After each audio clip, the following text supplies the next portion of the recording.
Hey, Big Ive, how you doing? What's up? What's going on today, man? Oh, man, we just had a wonderful time at Bass Fest, and it's great to see some people out here interested and listening to some bass playing and some talking. Of course, I probably did most of the talking, but Igor talked pretty good, too. But it's nice to get out here and talk to folks who are interested in learning more about music and who are interested in bass guitar, something we all love who are here, obviously. And that's about it. I think we might jam a little bit still, and it was a pleasure meeting Igor and a pleasure meeting Bob Hurst and all the other bass folk out here. Had a real good time. I want to talk to you about something that I guess is called harmonic analysis. So now we've taken like a local view of a piece of music. We've looked at each chord and kind of tried to understand what that means. When you see that chord symbol on that paper, C major 7 sharp 11, what are they talking about, you know? Kind of now we have some idea. There's something there that references it. But the other thing we got to think about, how does this chord fit into the greater picture of what's going on here? And again, luckily for us, it's a relatively simple analysis for the most part. Obviously, we're not going to cover every little anomaly and every trickeration you're going to see in every song, but things make logical sense, and you can usually think those things through. But the fact of the matter is, when you look at a piece of music and you see a major 7th chord, right now, this minute, that's a 1 chord or a 4 chord of whatever key you're in. And you're in the key of that if you call it a 1 chord. If it's a 4 chord, you're in the key that's 5th down from it. So there's nothing else. It's not a 5 of anything. It's not a 2 of it. It's not anything of anything. And we need to think in terms of these generalities and numbers, because jazz especially is going to cycle through keys like there's no tomorrow. I mean,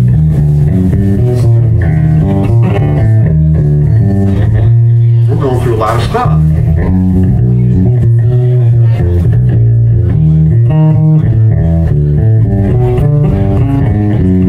So there's a lot of key changes when you play a tune like that. Geez, we'd like to know that because we don't want to just play every single chord one at a time and have that be our only option as to how to create melodies. So we can look at the chords and try to assign a function to them. And it's not that tough. Like I say, a major 7th chord, it's a 1 chord or a 4 chord in your song, one way or the other. If it's at the first chord of the song, good chance they're calling it a 1 chord, you know, but you can figure it out by looking for further context, and you're not going to go wrong either way. Whatever you call it, you'll be okay. The scale will still work okay, and the chord tones obviously will always work okay. When you guys see minor chords in a song, there's a variety of ways to look at them. Songs are written in minor. You know, there's minor blues. We play that kind of. But you can also look at a minor chord as either being a 2, 3, or 6 of some key that you're in. And you're really never going to go wrong with that either. When you guys heard my little improv earlier, I was doing an E major 7 chord. But yet, most of the stuff I was playing was in the same family, but it was a different family member, and that family member was C sharp. And C sharp is the 6th degree of that E major, which I just told myself I'm in that key. That must be a 1. And of course, it's so related, it's going to work just fine. So you can think of how these things fit by what family they're in and what their Roman numeral designation would be. When I see a C sharp minor, well, I know that I could be in the key of E. And E, it's all going to sound wonderful. So what we like to have folks do is we take standards or whatever jazz tunes like that, and we can go through and analyze where these key changes happen, where the tone setters are, you know, what key am I in now? And, you know, the funny thing is, it doesn't have to even be there. Things could be implied, but what you see in jazz all the time are what people call 2/5s, and what's a 2/5? Well, it's a 2 chord followed by a 5 chord, and sometimes there's a 1 chord afterwards, sometimes there's not. We don't care. It's still implied. It still tells you what key you're in. Normally when you see a minor chord and then some type of a dominant chord, like a B minor 7 to an E9 or whatever, well, you know you're in the key of A. And the key of A is going to be working for you, and hopefully you know the key of A. And everything in the key of A is going to sound wonderful over if that's going on.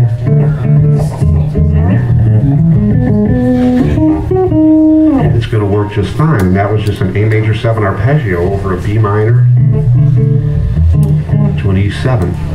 So this analysis kind of tells me where I am in the piece and what's going on, and what key am I in right now.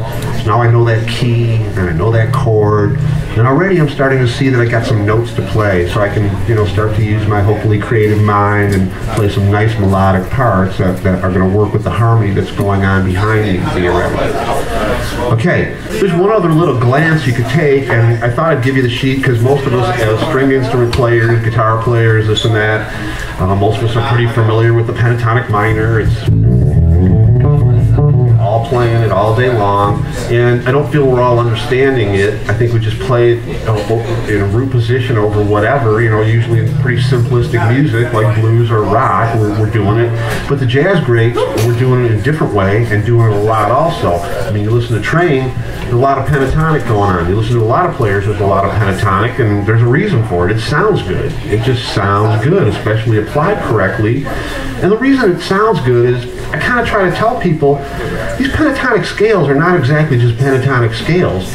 They're also extended chord tones. It's another way to see what's on top of your chords. So you've got more than just this 1, 3, 5, 7. Where do I come up with it? How do I got to learn all these roots? What do I got to do? Well, when you learn these pentatonic applications, which are pretty simple really, there's just a few things there, and there's more than those, by the way. Those are just really the most common basic ones, but they work fantastic. And especially for R&B and things like that, you got to know these. And a lot of guys recognize it in their ear, but they don't understand it. They can't apply it to anything else necessarily.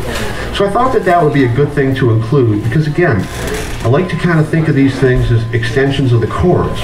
And there's an explanation that shows you that they're the extensions of the chords if you're doing the right ones. And again, it's fairly common. If you look at that sheet, it's a little hard to understand, and I hope all you know what a pentatonic minor scale is. It's basically a minor scale with the scary notes taken out. There's a 1, a 3, a 4, 5, and a flatted 7. On a minor 3, of course. It's why it's used so much, because there's no questionable sounding notes in it, that could happen. So real easy to use over just about anything. Guys use them over major chords all the time, not in a necessarily appropriate way, but they still use them anyway, and they hope people don't hear the funny note. But if you look at it and you see, again, we'll get back to our major 7 tonic chord, the head of the class there, number 1. If you're looking at a major 7 chord in a piece of music, there's always a pentatonic minor scale available to you, a major 3rd or major 6th above the root of that chord that's being played.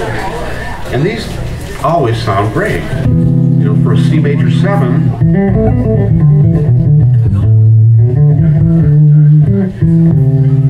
E minor sounds great. I mean, it's got that nice kind of effect. And of course,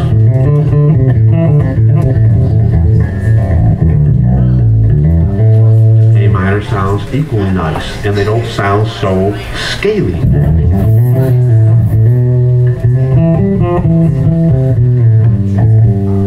And when we play scaly, we have a tendency to maybe accidentally use the 4th degree of the scale, which can sound very questionable depending on where it's placed.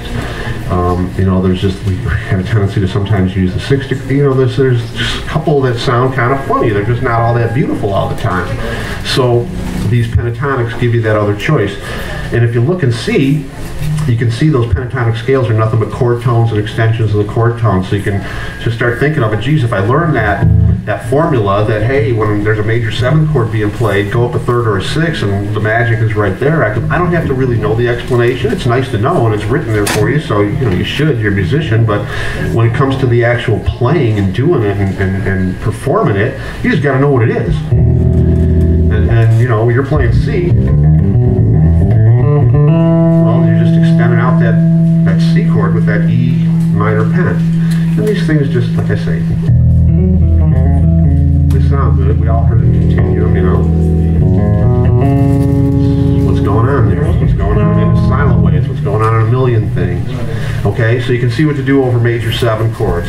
My favorite chord, the major 7 sharp 11 chord, we love that guy. It can be treated somewhat in the same way as the major 7s, but it's nice because you've got a half step below, real easy. And you kind of, your chord tones are right there, and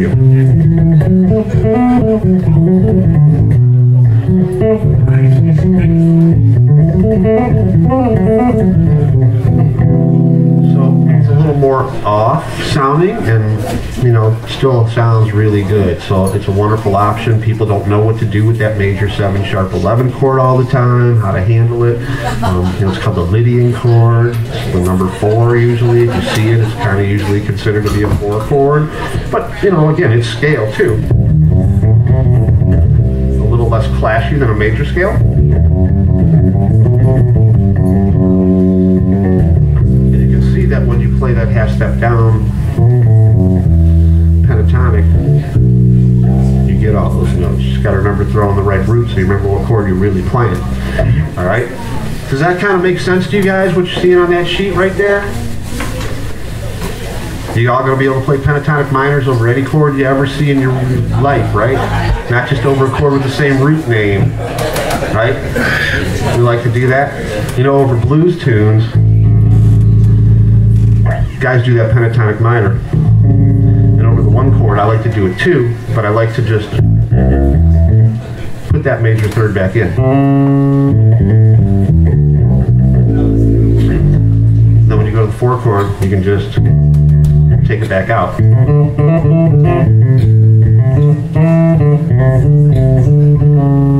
back.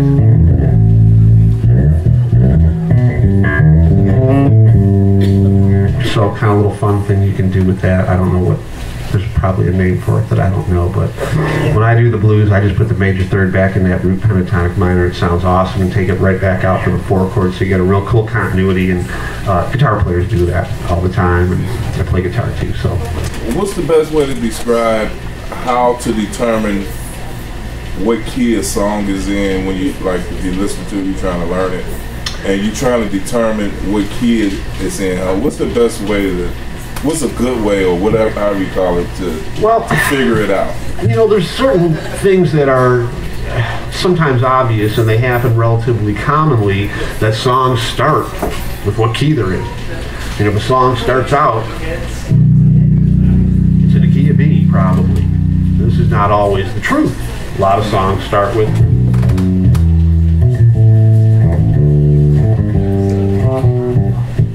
so it may start somewhere else. So for me, I'm doing this harmonic analysis. I'm looking at the first chord in the song, and I'm trying to make a decision as to what's going on with that. Is that a 1 type of a chord? Does the song start on an E flat major 7? Well, then I'm going to perhaps start thinking, oh, this looks like it could be in the key of E flat, especially if I start seeing things like an A flat major 7, especially if I start seeing things like an F minor. But a song that starts off with an E flat major, or starts off with a G minor, I'm thinking the same thing. I just can't think of which song it is, but it starts off as, it's really G minor, but you're looking at it, it evolves into E flat major again. Same family, interrelationships, 1s, 3s, and 6s, they're kind of the same. So the key of E flat, well, it's going to be like the key of G, So I don't know if that answers your question. I'm just kind of looking at it and trying to analyze where the chord fits in the context of the song, and then I can generally see what's happening. And in jazz tunes, you can see them changing keys, and oftentimes through a sequence of like 2 5s or 2 5 1s or things like that. You'll see songs where they're doing a 2 5 to a 1, which then becomes the next sequence of 2 5s. And so the keys are moving that same way, whether they're moving in descending whole steps or whatever like that. But you'll find tunes just moving quickly, giant steps. You're seeing starts out in the key of B, and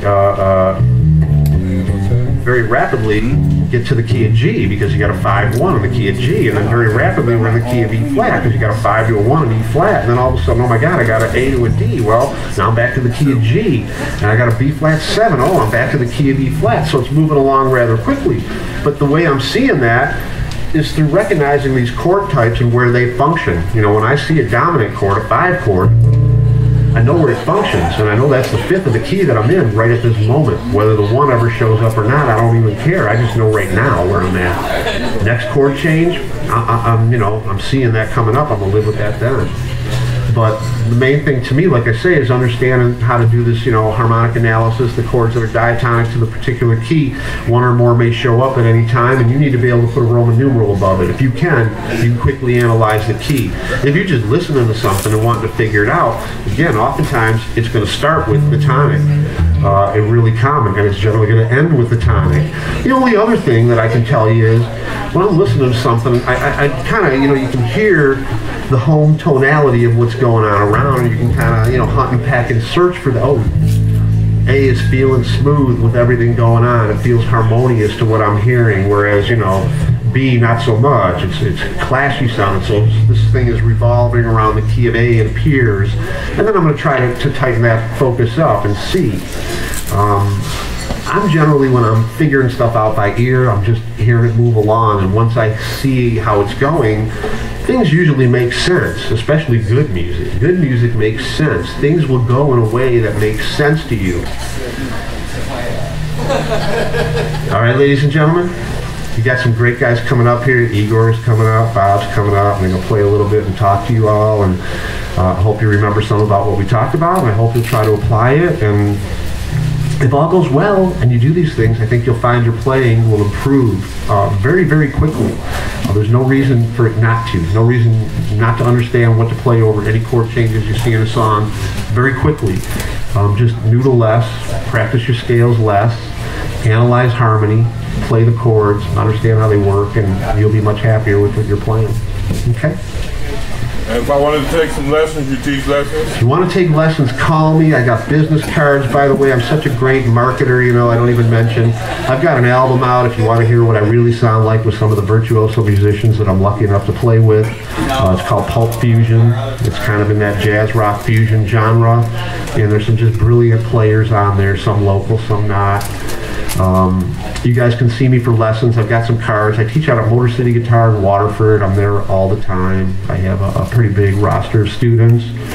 And we learn from real. We take you from wherever you're at, beginner or advanced, and we move you forward no matter what level you're at this point. We have a way and find a way to make sure that you continue to move forward in your playing and in your understanding of music. Nothing I like better when I see people come into the lessons working on a composition, and they talk to me about coming up with these secondary melodic lines. I'm like, man, I must have done okay with you, so that's a kind of a nice thing, and a lot of folks are interested in creating their own music. Well, whether it be improvised or written down, we got to understand the facts of life, and the facts of life are, hey, we need to know our harmonic analysis. We need to understand how harmony, melody, and rhythm works. That's music. Get a grip, get a grasp on those three elements, and you guys will kick butt. Okay? Thank you all for coming.